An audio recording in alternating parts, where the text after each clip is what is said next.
for the fight against the proposed legislation. Adam Shand attended the extraordinary meeting and details just how far this fight may go.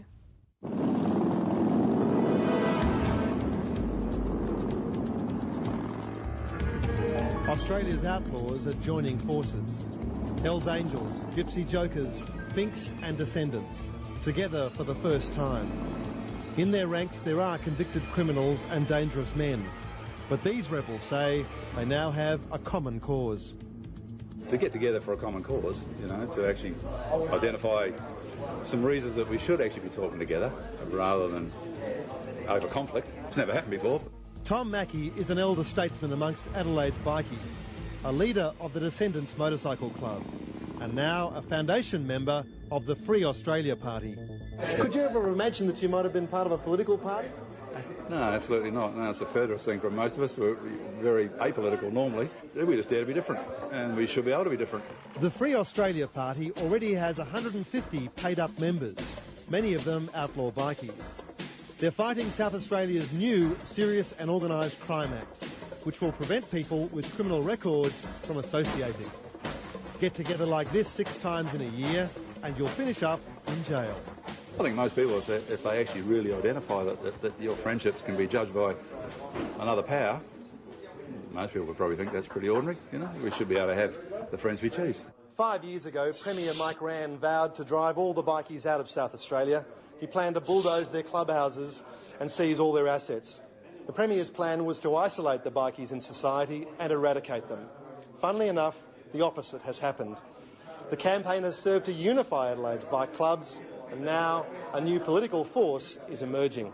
This is a test bed, according to our Attorney General, that it is in fact a social experiment.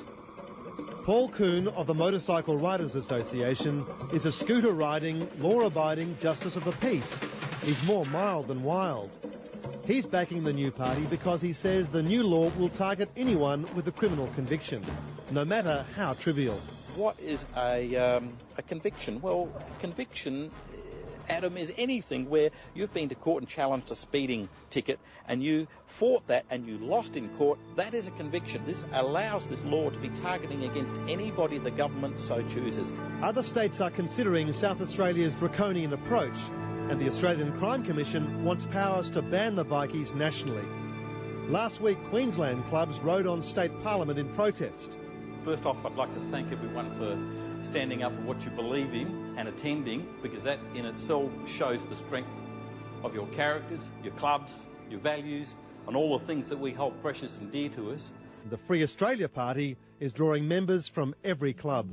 It's not beyond the realms of possibility that you could have a fully patched member of a bike club sitting in the state parliament. That possibility has never not existed. The simple fact they are all entitled to vote, therefore they are entitled to sit for Parliament. Now, you ride your scooter. Very nice scooter it is too. But it's hardly the kind of vehicle that would generally gain acceptance amongst this group. But you seem to have something that they admire and want. What is it, do you think? Well, what I'm trying to do is to do what any reasonable citizen should do, and that is stand up for the rights and freedoms of this nation. The bikies do not deny their criminal histories, but say banning the clubs will do nothing to prevent crime.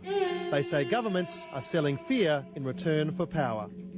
We don't take any we're not out there looking for it. Come our way, you give us some, you get some back. It's pretty simple rules. As the new bikie party takes to the streets, club leaders will ride with anyone who shares their cause, even if they're on a scooter. Putting his head on the line for us, which is, very noble, and it shows a lot of grit. The battle lines are now drawn.